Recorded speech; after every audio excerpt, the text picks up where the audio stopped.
Alright, for those of you guys who don't know me, I am Oreos Master. I'll be doing commentaries on a 13 Priory for this season as a Frost Mage. I will be doing some commentaries for a few other keys throughout the season, probably as I continue to gain IO and do like a higher and higher key.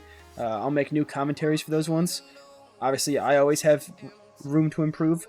Obviously, always good to look back at your own videos as well, but I also kind of want to educate. There's not a whole lot of Frost Mages that are playing currently, and as well with next week us getting a 4% buff, some people might swapping back over from Fire to Frost, so I'm just going to do a little commentary going over like the rotation and AoE and stuff like that, as well as little like tricks and tidbits you can do.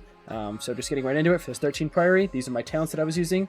You do not need Remove Curse at all for this, so I did not have Remove Curse at all.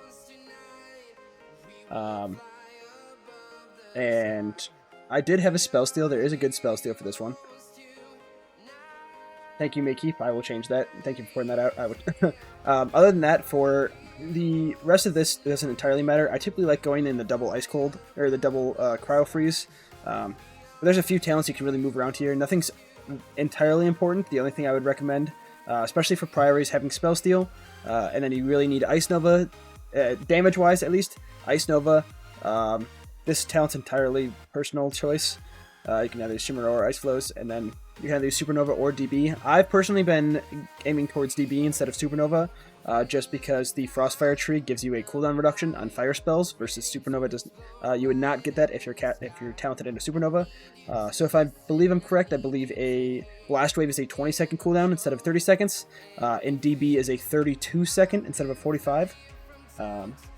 So it's a little bit of additional uptime you can get from your AoE CC spells.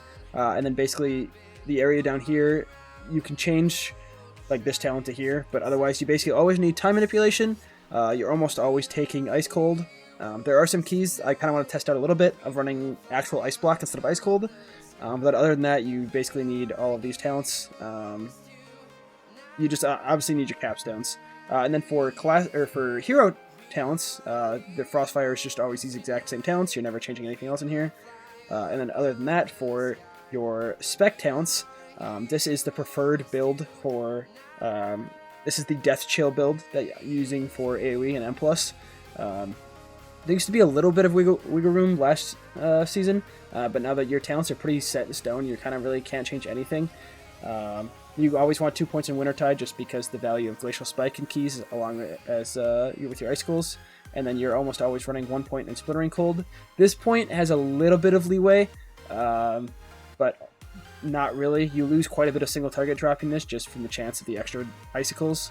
You can go into Frostbite or Sub-Zero if you want a little bit extra AoE, but I kind of want to test around a little bit and see if there's something you can do that won't make you lose a whole lot of single target, but gain AoE. But as of right now, your spec talents are kind of set in stone. If you're not running Death's Chill, you would drop Death's Chill and the talent that does the 3 Frost Bolts in AoE. I don't entirely remember the name of it. And you would just take a second Splintering Cold and you would take Chain Reaction. But other than that, I will get right into it.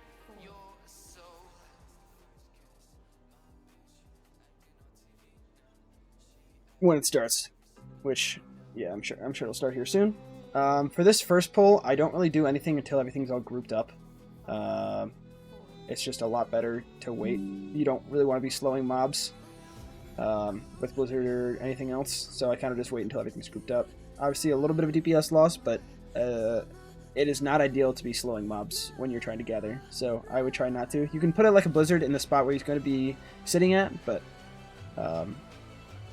I do know one thing I currently have to work on. I intend to go into 15 stacks instead of 12, which isn't ideal, but it's not like a major thing. But so like this, I know that he's going to be bringing the mobs over to this corner, so I'm waiting.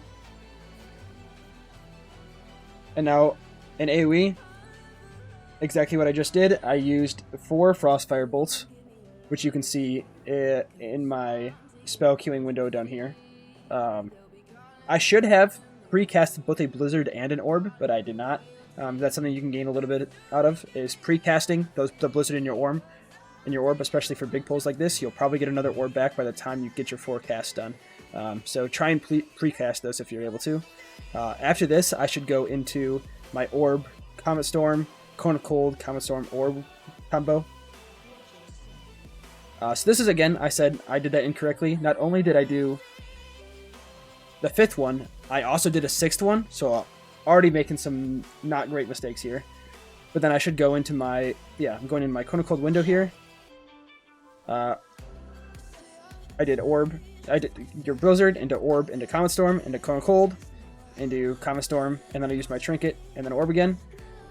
Your priority for AoE is basically you're always wanting to get into 12 stacks first. I'll do the exact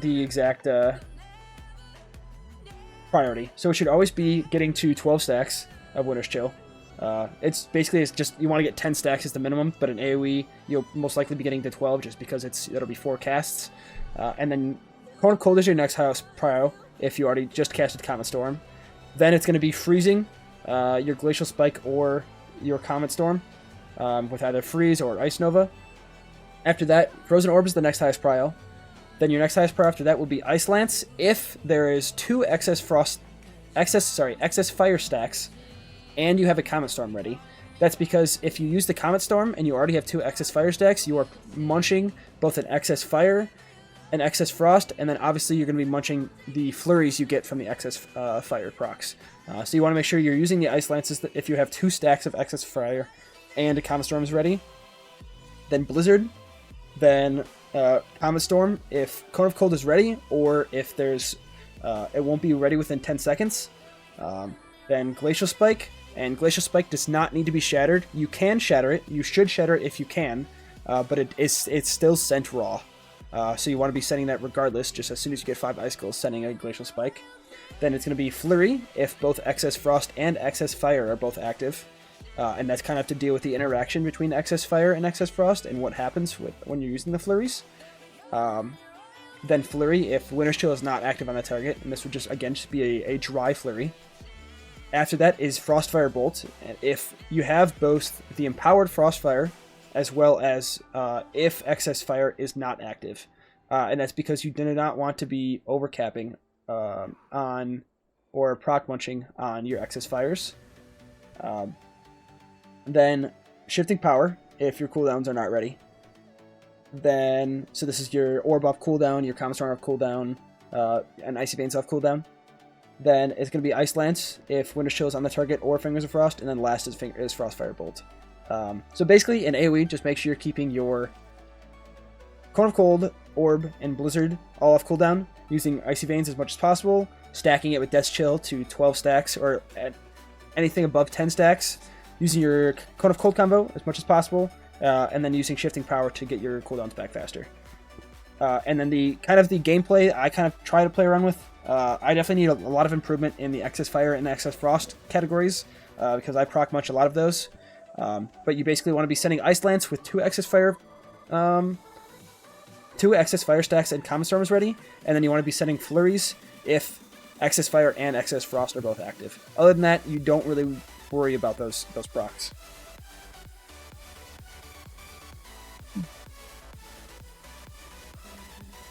So here I'm shifting. I had finished my Cold combo. Then I went into, since I had both, I had 2 stacks of Excess Frost and Excess Fire. I went into a Flurry, and then I used an Excess Fire to just get another Excess Frost proc, as well as getting me another Brain Freeze. I just was at 2 stacks the whole time, and I kind of wanted to get rid of those. Not great, but... And then I should be setting Blizzard a lot more frequently. Blizzard does quite a bit of damage this tier. It got buffed considerably, so you should be setting that off cooldown as long as there's... I believe it's if there's 2 mobs, you use it with Freezing Rain. If there's 3 mobs, you use it without Freezing Rain, as long as you're in AoE talents.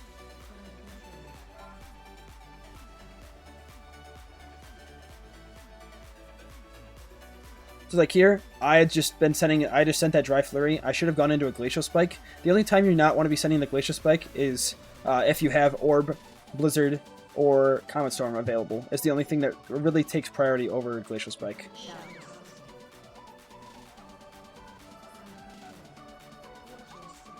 And now for this, in this pack of Priory, the mobs that are doing the shoot, I don't remember exactly their names, but they will jump to people in ranged. So if you're ranged, you want to stay close to the melee pack so they'll jump in and come closer to the pack. You also need to be aware of the footmans in this pack doing their defend cast, which basically gives a 50% AoE or a 50% DR. Which, as you can see, this guy's defending it right now, or using the defend thing, and there's quite a bit of damage that got mitigated because of those defend procs.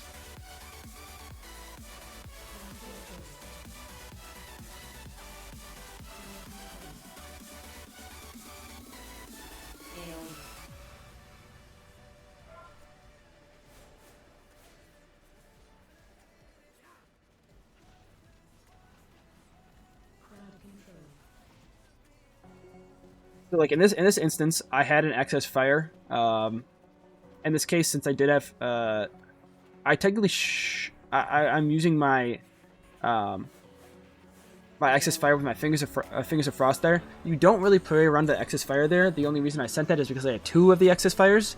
But what you don't want to do, really, if you can avoid it, it does happen quite a bit. If you already have 2 excess fires. And you're on like a winner's and you have like 2 winners chose on that target, you want to try not sending both excess fires. And the way that happens is if you have 2 excess fires and you send an excess fire, you would then get a excess frost proc, which would then put you in the scenario where you have both excess fire and excess frost, and then your excess frost with your brain freeze flurry would take prio over your excess fire.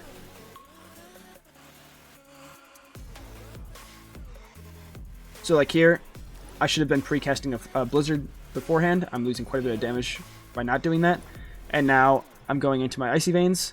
I should already have, again, losing quite a bit of damage here. I should already have an orb out because I should be in Freezing Rain, getting the increased Blizzard damage as well as getting CDR on my orb. But then going directly into my 4 Frostfire Bolts, which can be seen here. I Icy Veins here, 4 Frostfire Bolts. Now I'm at 12 stacks.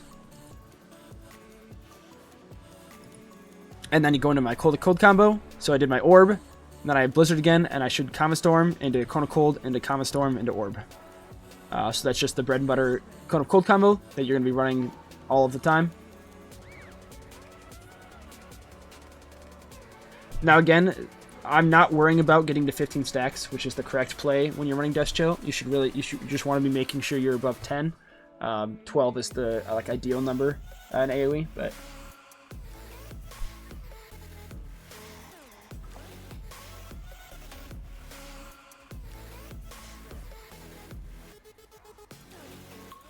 All right, so this instance right there, I want to rewind a second.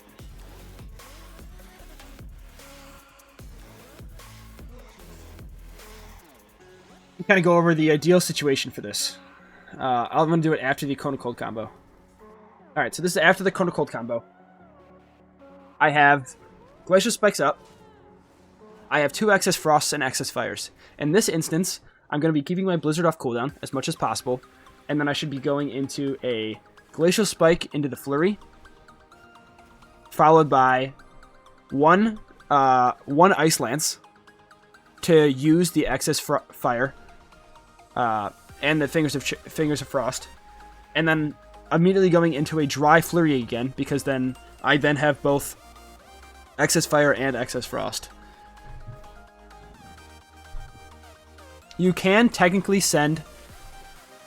It's also possible to send both excess frosts here, so I could flurry 2 different targets and then go into my excess fire, and then I would immediately want to send another flurry because then once I send both excess frosts, I would then have 2 excess fires.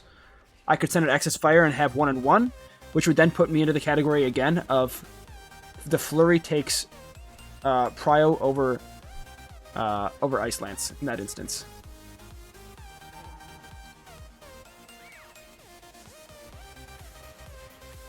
So, I did my 2 Ice Lances here, which I should not have done. So exactly what I did there with the 2 Ice Lances is I proc munched both excess frost. I proc munched 2 excess frosts and 2 brain freezes. So I basically lost 2 uses of excess frost, 2 uses of flurries that were brain freeze flurries, and I was overcapping on icicles. I should have immediately sent the Glacial Spike here, so I'm losing quite a bit of damage there.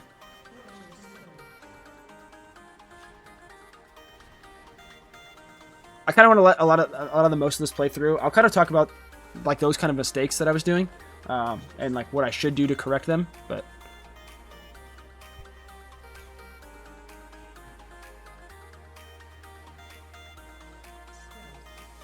if there's any major things like that, I will point those out, and then I'll also point out little like tidbits and things to help.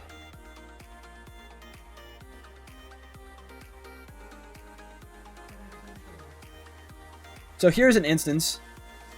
I paused it a little too late, where I had 2 excess frost charges and no flurries. That is a very non-ideal situation, and that would typically happen when you're wasting your excess fires.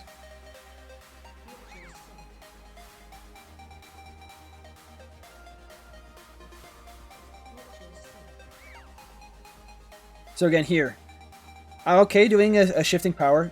It's not entirely ideal, but I just did my Cone of Cold combo.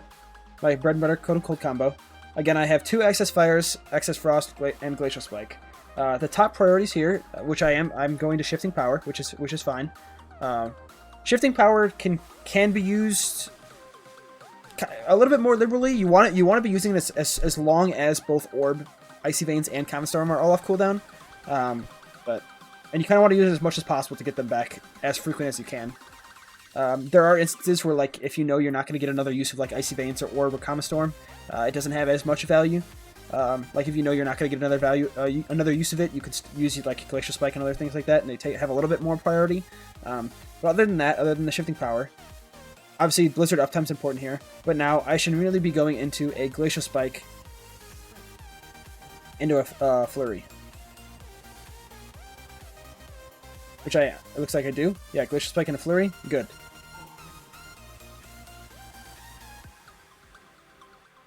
And then I used I had 2 excess fires. I used one of my excess fires to get an excess frost. Then I used my Common Storm, and now I'm back at 2 excess fires. Now, since I'm not in my Cone of Cold window, you want to be using your Ice Nova and your Pet Freeze.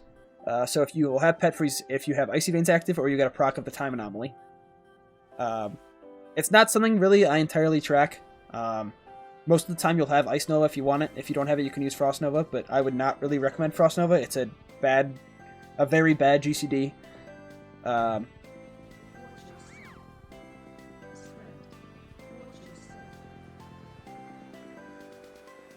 But again, here I just sent 2 Ice Lances and got 2 excess Frost procs. So I should have been immediately sending a Flurry instead of an Ice Lance. Alright, most of this I'll kind of let this play out, otherwise this is going to be an extremely long video, so...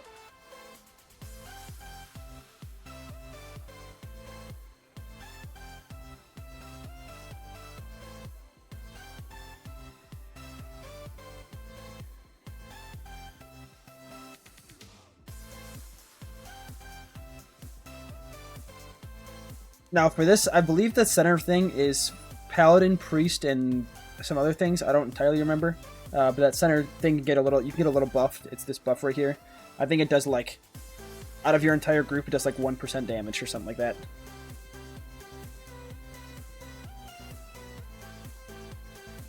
Now again, starting a pull with a Blizzard. You should be pre-casting Blizzard as much as possible. But I did pre-orb this time, so that's good. The only thing that's a little bit rough with an Icy Veins is, especially if you get the Frostfire empowerments, you're kind of wasting a bunch of those excess fire things. I want to see if there's a little bit of play around with that. I don't think there is, just due to the fact you want your max amount of death chills as soon as possible. But again, here I literally stopped casting and then immediately went back into another 15 stack. I think I know the reason I did that. I had 10 seconds remaining on Frozen Orb, and I didn't want to waste 10 seconds on a Cone of Cold, even though one immediate cast would have gotten me my cooldown back. I probably should have done like the excess fire or the excess frost proc if I was going to do anything. But then just the typical Cone of Cold combo.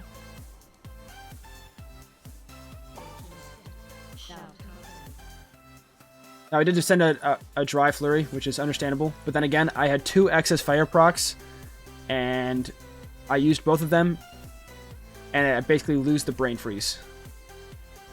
So, a very bad habit that I seem to be doing, especially after my Cone of Cold combo, because it seems like it happens a lot when you first go into Icy Veins, because you get your excess fires from your first Frostbolt, and then as long as you proc another excess fires,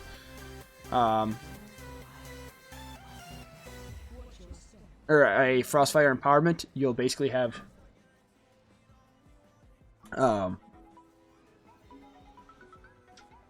you'll basically have 2 stacks of excess fire immediately.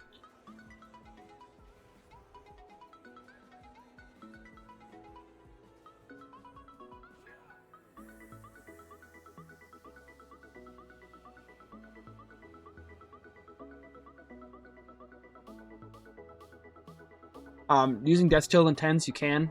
Probably not great. It definitely gets a lot more value going up higher, like 12 range, but you're able to use Death Chills in 10. I always used it just because I wanted to get into the habit. But obviously, I have done bad habits, so it doesn't really matter a whole lot.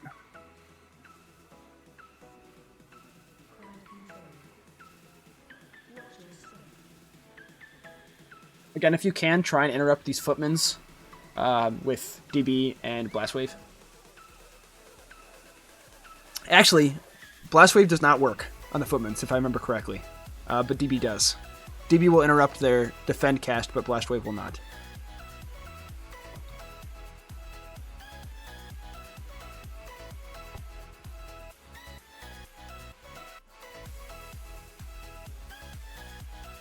So this time I actually did precast the Blizzard, so that was good.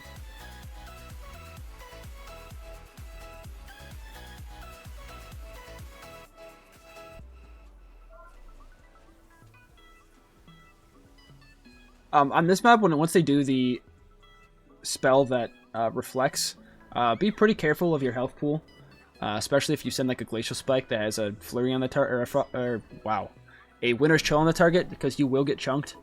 It will never kill you unless you're like already like 40% health or something like that, but it does do a decent bit of damage to you, so just be aware of that. Make sure you're not killing yourself with the reflective shield. Especially when you're in pure AoE, everything's already hitting it with Orb and Blizzard and stuff like that. Like you see my shield getting just tickled down as we go. So.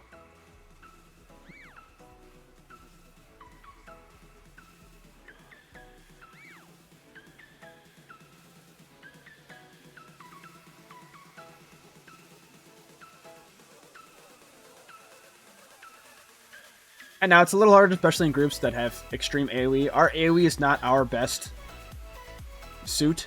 It's one of our... like, we're not bad at AoE by any means, but it's not our strong suit. As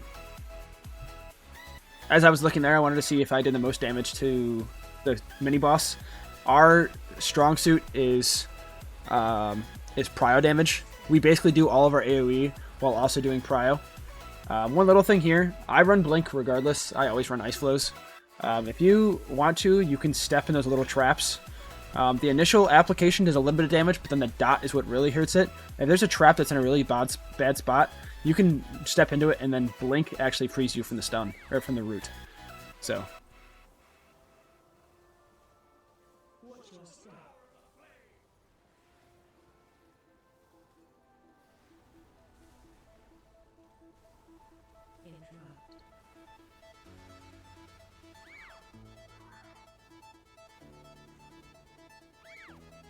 Now here, I'm at full all my procs. I did send a Dry Flurry, which is fine, but I should be, again, I sent 2 Ice Lances. I sent an Ice Lance here, which you can still see, and then I sent another Ice Lance beforehand. I'm proc munching a lot of excess frosts and a lot of brain freezes. Obviously, it's a very bad habit I need to work on. I won't comment on it a lot more for the rest of the key, just because it's obvious that I'm making that mistake pretty frequently. I'm also not sending my Glacial Spike as much as I should be. I'm sending a lot of Dry Flurries and Ice Lances prior to sending a Glacial Spike, so I do have quite a bit of damage that I'm missing out on.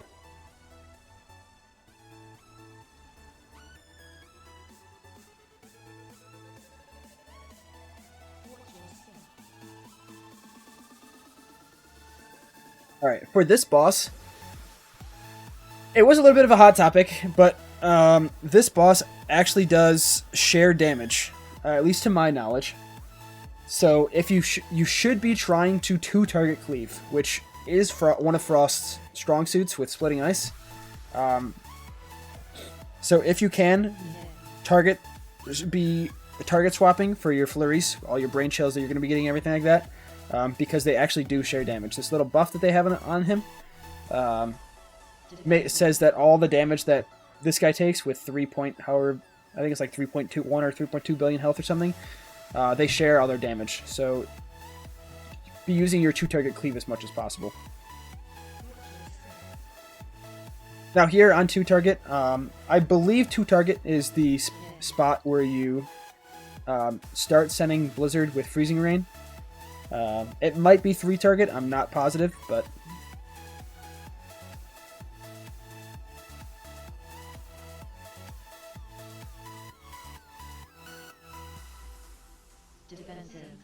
Alright, I do want to go over this little window here.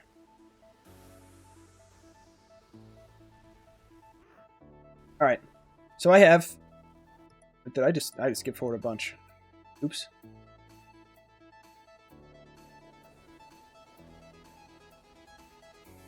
We'll see if I get back to it. I might not get back to it. Oh, I should, actually. That'll be coming up here soon.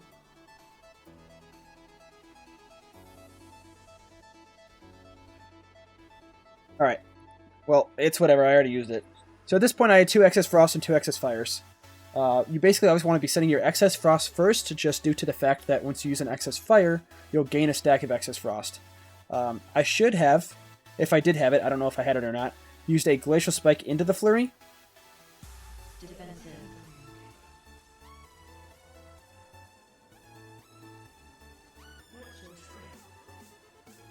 But now I have 2 excess frost because I did properly, maybe not entirely properly, but I ended up making sure that I didn't send 2 ice lances there with my excess fires, or else I would have been wasting those quite a bit.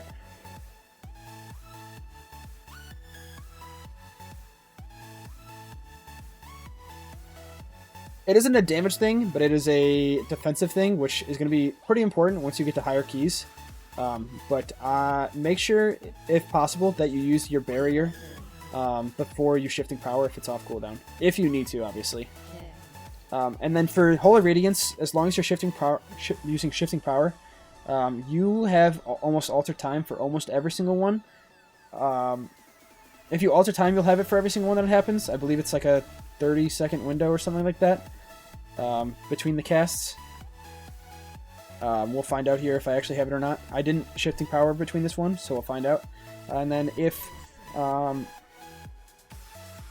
Captain Dalcry, if he jumps on you, use a big defensive. If you greater invis, it actually stops the Savage Maul cast, but you want to be careful about G-invising, especially as you get to higher keys. Once they jump on somebody, it puts a little shield on Captain Dalcry. If the spell queuing lines up, and Dalcry's next cast is a Battle Cry, if you G-invis and cancel the cast, G-invis or Shadow Meld or anything like that, and you don't have the shield broken, the kick is unkickable. If he still has the shield on him, you cannot kick the kick. So just be aware of that. It looks like I did not have alter time up. It looks like if I did alter time or shifting power though, I'd have it like perfectly timing. It looks like it's 12 seconds off cooldown. But again, if Dalcry jumps on you with Savage Mauling, Ice Cold is a great thing. You can still be casting while it's happening to you, or G-invis it.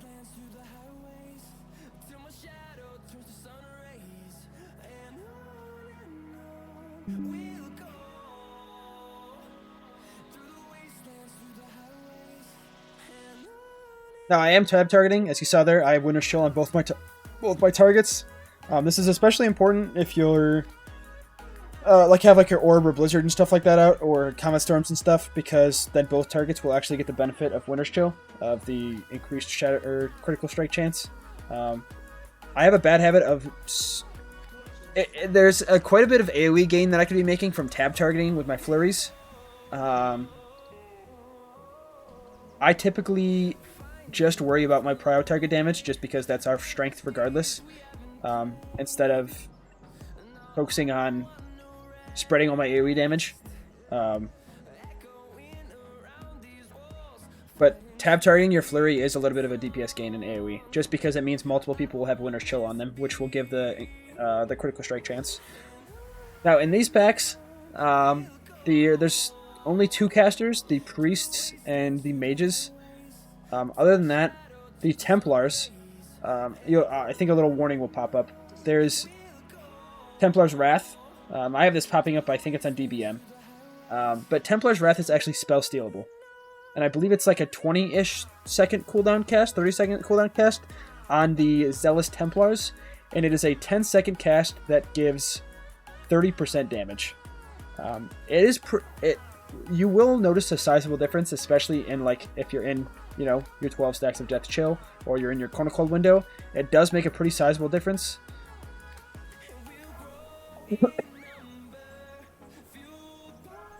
But other than that, the Paladins are the worst mobs in this pack. They do the Sacred Toll, which is the AoE hit, so you want to be focusing them as much as possible.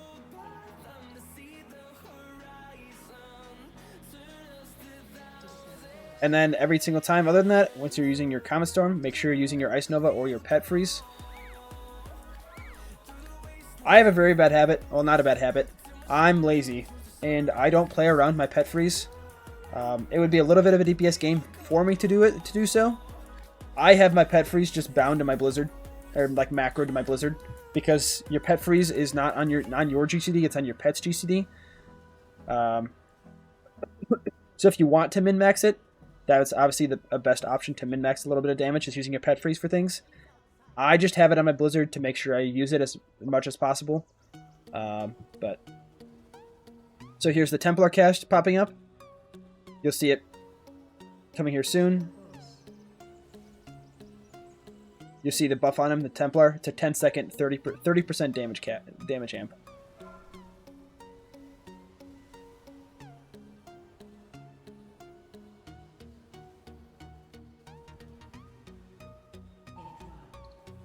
Now, exactly what I did there is what I should not have done. I had 2 stacks of excess fire going into that.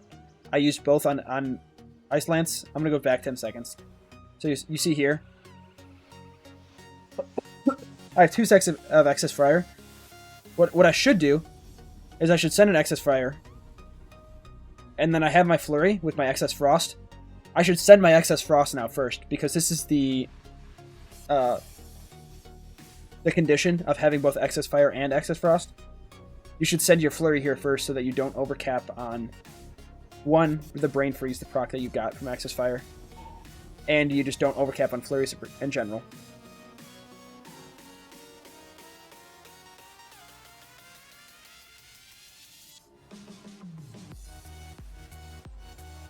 So, major mistakes that I'm making, it appears. My Blizzard, I'm not really keeping that on cooldown as much as possible, and I'm not really precasting it much. It seems like I'm prioritizing other things. Like right now I don't even have a Blizzard out, which I was in Death's Chill. So technically the Death's Chill getting the 12 stacks does have prio over the Blizzard, but Blizzard was off cooldown before I even used Icy Veins. So I should have had it down prior to it regardless.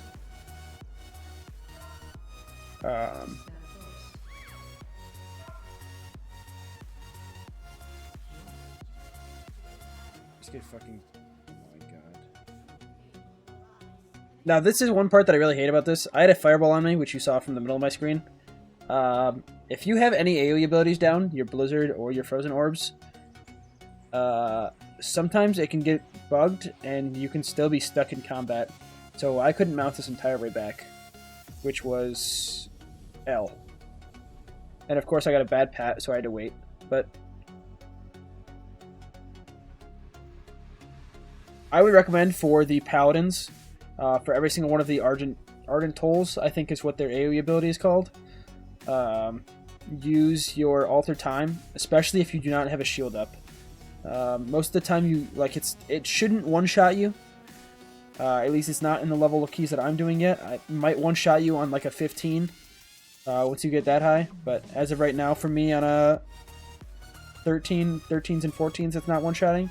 But use your Alter Times pretty liberally. It's a 50-second cooldown. Other than that, make sure you have your mirror image running, especially in the packs where you're having 2 or 3 paladins, where a lot of the sacred tolls are going to overlap. Make sure you have defensives rolling, because other than that, there's no damage really going on in those pulls, unless you're getting hit by a cast, which I did in that instance where I died there. I got hit by a fireball from the mage, but I typically like to save my kick for the priest in these packs, for the greater heal, but...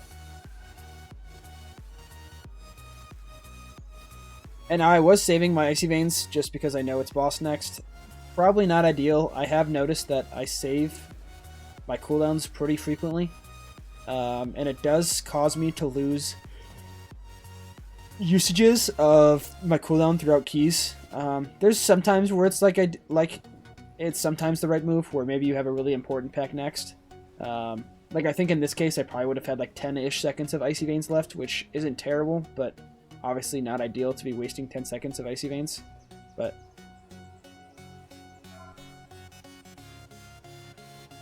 again, so like I just alter timed that Sacred Toll. I had no defensive rolling. It brought me down to 34% health from full, and then I just alter timed back. For this, I still have yet to entirely figure out the pattern. And my best use of defensives. So, I know that the shield has a chance. I believe there's 3 shields that get tossed out. The Castigator shield. This ability. I'm not even sure these cooldowns are correct, but Burning Light is a kick. That's especially important when it's in the middle of like hammers and stuff like that. But there are 3 Castigator shields that will go out. And it does a pretty sizable chunk of damage.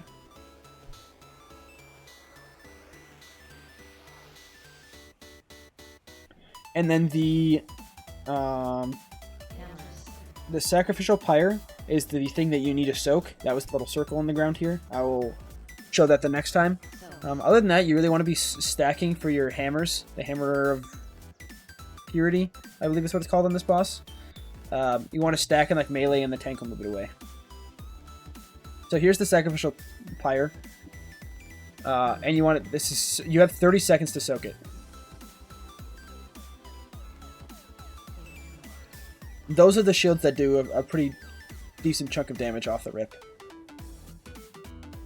Now the Sacrificial Pyre does do a AoE damage to the whole group when it gets broken, or when anyone soaks any of it. So make sure you're not, low when it happens. And then if you do soak one, you get a dot on you.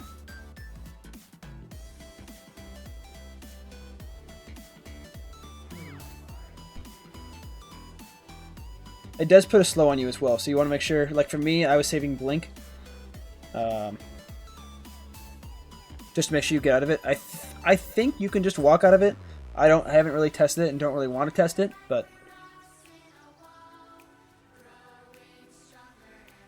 the really bad overlap is you want to make sure, I think the overlap actually comes here. I believe. A Sacrificial Pyre soak happens at the same time. Yeah, this right here. You want to make sure that the Castigator shield is not going off at the same time that you are soaking the Sacrificial Pyre. Or Castigator shield is not going off at the same time you're soaking the Pyre.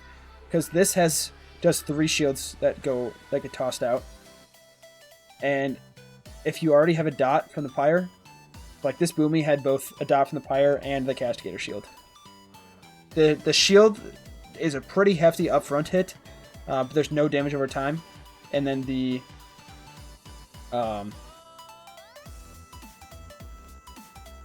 Pyre is an okay sized hit at the beginning, but the dot is pretty hard. It hits pretty hard.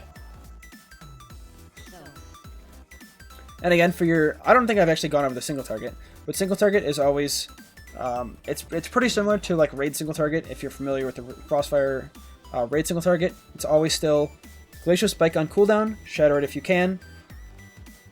Use your Ice Lances in whether it's Winter's Chill or Fingers of Frost, and then Frostfire Bolts is basically your last prio. Comet Storm, you want to try and shatter it if possible. It's kind of a min-maxy thing to shatter it with Winter's Chill. Always keep Orb off cooldown. You do not play around Death's Chill, especially in keys. For single target this is. You do not play around Death's Chill at all in single target. It's purely passive.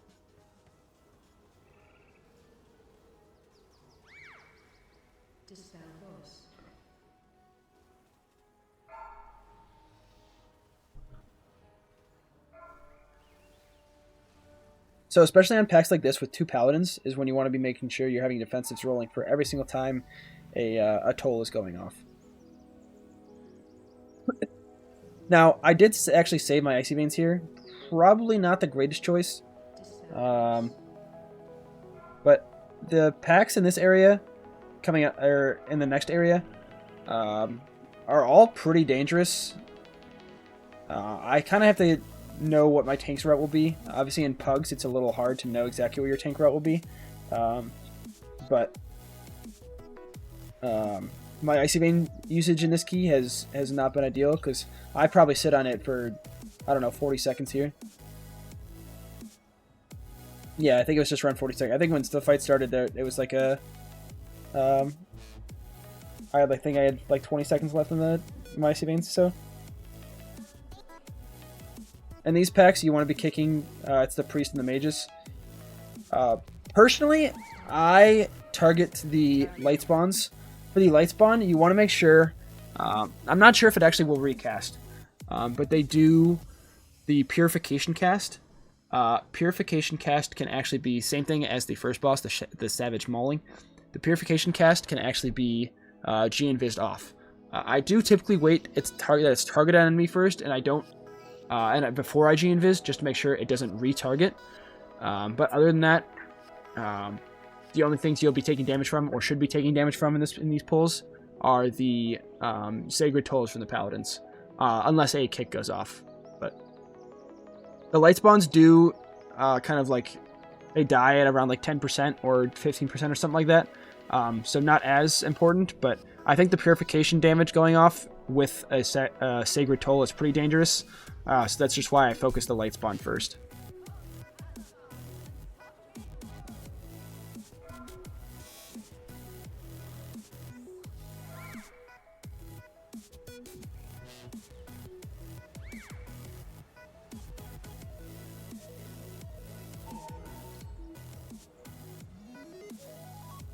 And now I do use a focus macro. I do want to end up having an additional keybind, which I'm gonna make here pretty soon.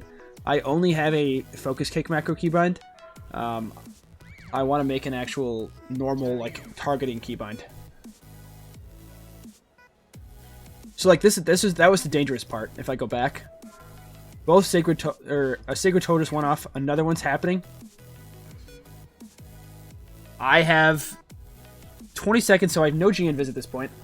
I did not use my mirror image. I don't have a barrier rolling either. Or I actually just used a mass barrier, it looks like. Yeah, I just used mass barrier for the Sacred Toll. But now I'm getting Purification. I health potted and cocooned, which was a little unfortunate that I used both at that time. But you need to be aware of those overlaps that can happen with the Purification and the Sacred Toll, because the Purification probably hits you for 35% of your health on a 13 key.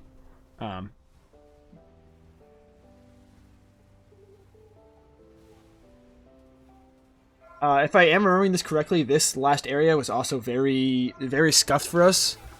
We thought our time was like really safe going into the last area. And then we got super bad pats, and we were miscommunicating where we wanted to lust.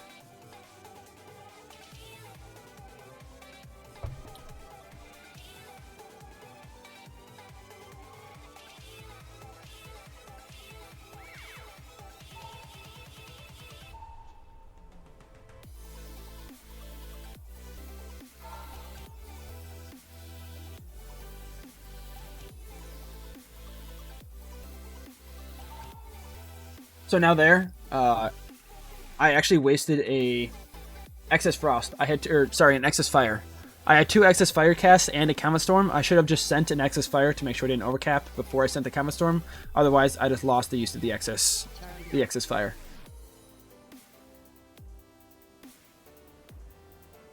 And now here, I had Purification on me, but I did not use G-Invis just because I, one, already had Mirror Image rolling, and I had Alter Time going because there was a cast of the Sacred Toll, I believe, going off. So I didn't use G-Invis for that one. I definitely had Ice Cold and... like, I had Ice Cold and G-Invis, which would have been great, but I just did not use them at that time. This one, a Purification happened as a the Sacred Toll just went off. I just Ice Colded this one.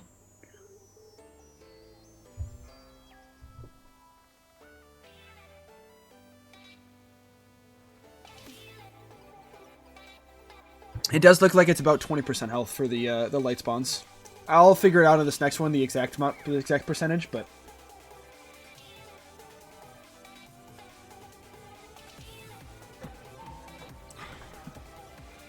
So here, I made a mistake. I went into Icy Veins, and I didn't do my stacks of Death Chill before I used my Cone of Cold combo. So you saw I just used my Cone of Cold, but I'm into Icy Veins, and I don't have my 10 stacks. So, mistake there. It does seem that I started paying attention to my stacks of Excess Fire and Excess Frost.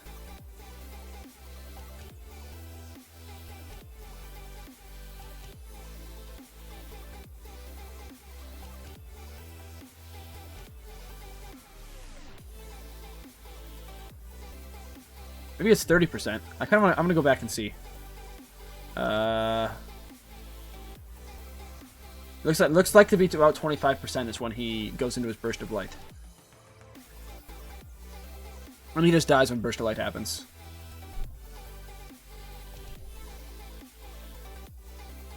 And there are, if you missed them at the start, I don't know if there's one in the area of the second boss, but there are the same buff that you get at the start of the key, the same buffs are here on both sides.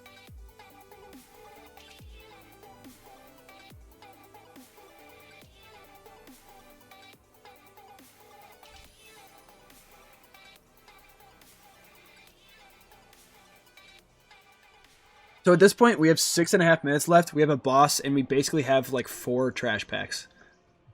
Which a trash pack on average is probably about 45 seconds-ish, depending on the trash pack. But so our timer is a little rough at this point. And now again, once you get into packs like this where you don't have Icy Veins, you are going to be doing pretty bad damage, which is unfortunate because this is a pretty... Any of the light spawn packs, luckily this does not have a paladin in it, which helps a little bit. But the light spawns are mobs that hurt pretty bad with their purification.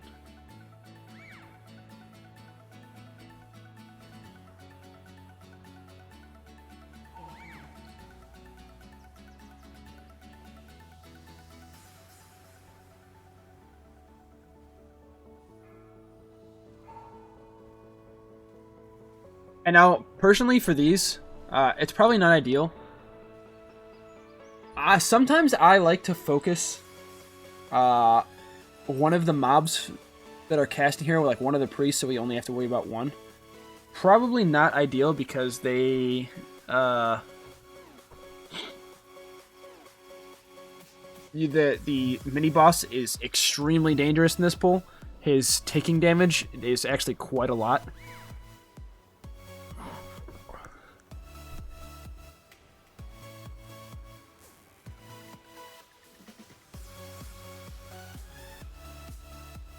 What's the weak aura that shows the abilities being casted by mobs?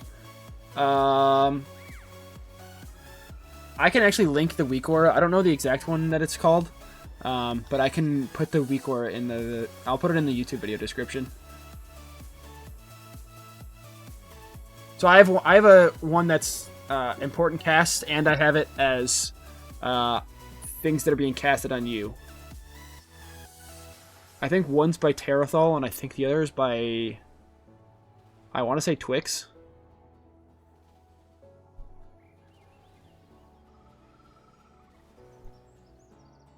So at this point, I kind of decided not to Lust.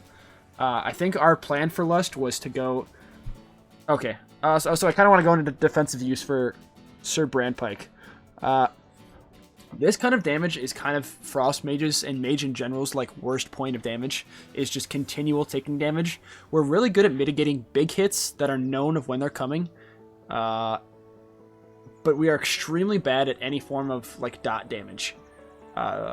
Because G Invis is a 2 second, 3 second, something like that, of 60% DR. Mirror Image kind of helps with dots a little bit, but it's not great, obviously. But it's a 20% DR, if I'm not mistaken, for 40 seconds, 45 seconds. And then your barriers you can use frequently. But especially on a mob like this mini boss here that does an entire taking damage for, we've now been fighting him for, that's a 2 minutes of fighting him. It's extremely rough for mages. You want to be really good with your use of Ice Cold and Alter Time and stuff like that. Most of the time when you're doing these AoE packs, you can communicate with your healer and tell them like, okay, you won't need to heal just from Alter Time, but Alter Time did get changed to where it's an actual heal now instead of bringing your health back to that area, which it's good and bad in some situations, but it basically makes no difference on like normal damage that you're taking, because it will do the actual healing. It just changes it a little bit on like absorbs. You also want to be aware of these risen footmans in this dungeon. I never moused over it, but there's a little buff on them that when killed, they do a light explosion. Especially when you're doing these 2 packs, which you typically do these last 2 packs together. It's typically like 2 or 3 footmans are going to be dying near the same time.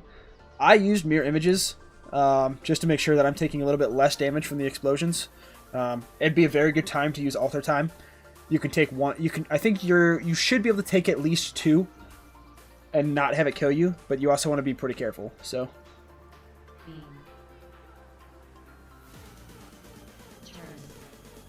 One thing that you can do with this blinding light, I can play around with it a little bit more just because I run ice flows versus shimmer. But if you can, you want to try casting, look away, get hit by the blinding light, and then look back while you're still casting. It's a little harder on the shorter duration casting spells like Frost Firebolt and stuff like that, but like Glacial Spike should be able to work in things like that situation. But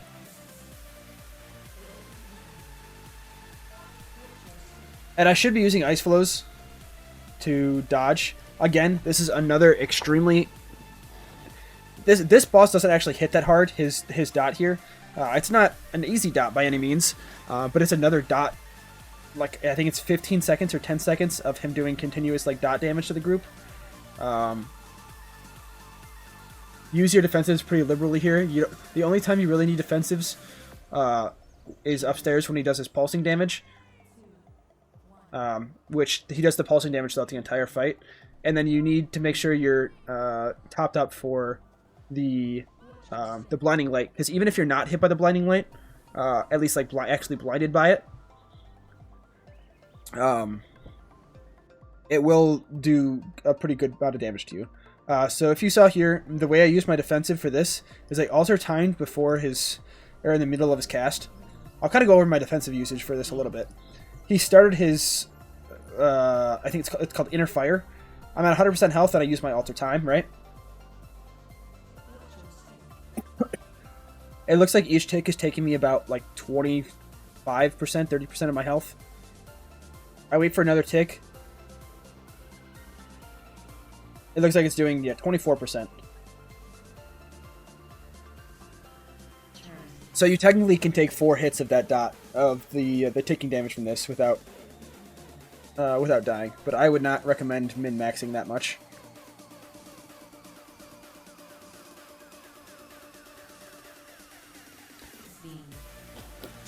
There is. I've been debating taking Ring of Frost for this key. Just for this last boss. Once you bring this boss to 50% and he goes upstairs, he will bring the ads up. Wow, did I say? No, I did say Ring of Frost. If you freeze the ads on one side and you can just focus like one side of the ads or another, that is ideal. It's good for us if they actually end up all getting grouped up, but because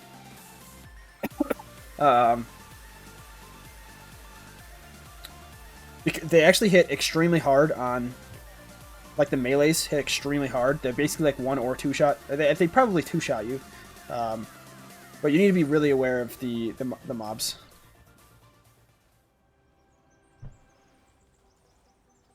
If you can, try and use your corner cold combo here. Just be really careful of not actually getting hit by the mobs, because like I said, they do truck you. And then if possible for this last boss, try and be stacking on the outside of the room. The Holy Flame's just the thing you have to dodge, which is this. Other than that, once the beam happens, if you can do it on like the outside edges of the room or stuff like that, instead of like running it across the middle or something like that, it's ideal, just like this Druid's doing. It looks like the Druid actually might have... Yeah, the Druid actually Shadow Melded. I did not know that existed. So that's actually good tech that I quite literally just learned from VOD reviewing this. It looks like you can actually Shadow Meld the Beam Cast. Well, the Beam Cast will go on you, and then you can Shadow Meld. And it looks like it just stays in the same location.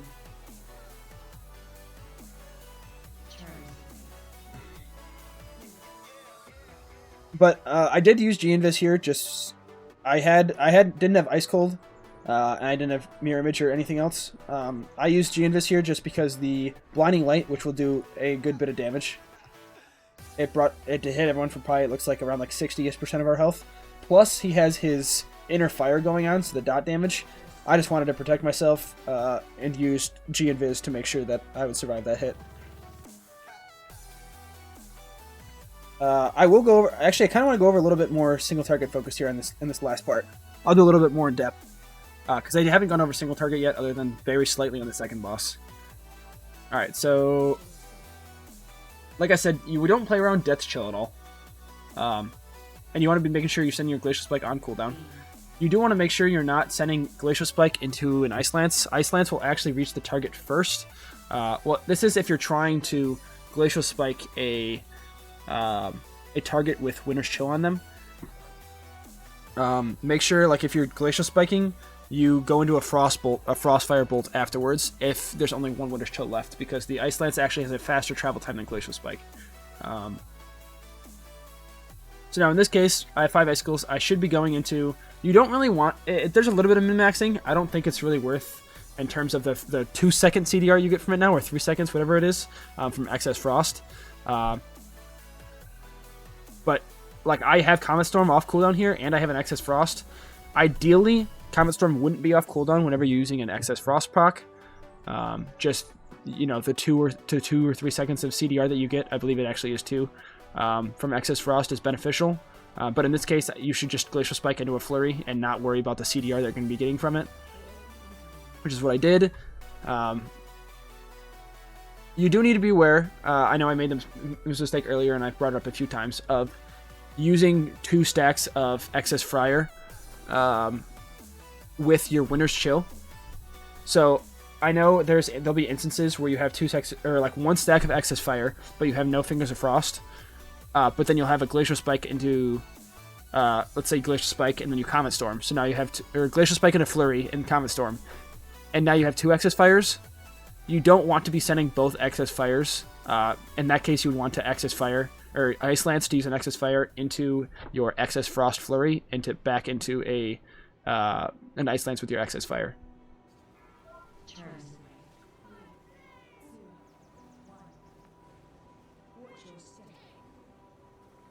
Glacial Spike, Flurry, 2 Ice Lances, Frostbolt Fire. I did actually munch Icicles there. Ideally there, I should have Frostfire Bolted into... I already had 4 Icicles when I started casting my Frostfire into my Flurry. I should have just Frostfire Bolted into a Glacial Spike into the Flurry. Otherwise, I just munched an Icicle proc there. And I munched an Icicle, which, if you're running Splintering Cold, that could potentially be... you could potentially have basically munched like 3 Icicles there, which would not be ideal. I mean, one is, you couldn't really do it, but at most, probably at most, I munched 2, but... And then you do want to be sending your Comet Storm, regardless of if you can shatter it or not. Shattering it is a little bit min-maxy, but you shouldn't be doing it. This is a mistake that I make pretty often. I want to find out how much of a loss it actually is in both AoE and single target, because I do end up sending Excess Fires without the target having either Winter's Chill or having a Fingers of Frost proc. So basically right now, I believe I send an Ice Lance next. I should not do that because this means I'm just setting in an unempowered Ice Lance just for the excess fire. And you should not be playing around your buffs like that. Yeah, I should not be doing that. I should have just immediately went into a Frostfire Bolt. Again, I sent another unempowered Ice Lance. I did 3 unempowered Ice Lances in a row there. Or, sorry, not unempowered. I did 2 empowered with the Winter's Chill, but then I sent another unempowered one. I have a pretty bad habit this season, and I've noticed it myself. Obviously, seeing it again on VOD review, or I guess like on these commentaries helps a little bit. But I have a bad habit of sending unempowered Ice Lances just due to just due to excess fire.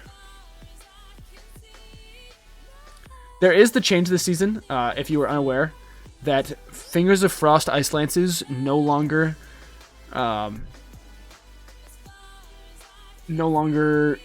use Winter's Chill stacks. So you need to play a little bit more around, or get used to playing around. Sometimes there'll be times where you could potentially send like 4 Ice Lances in a row.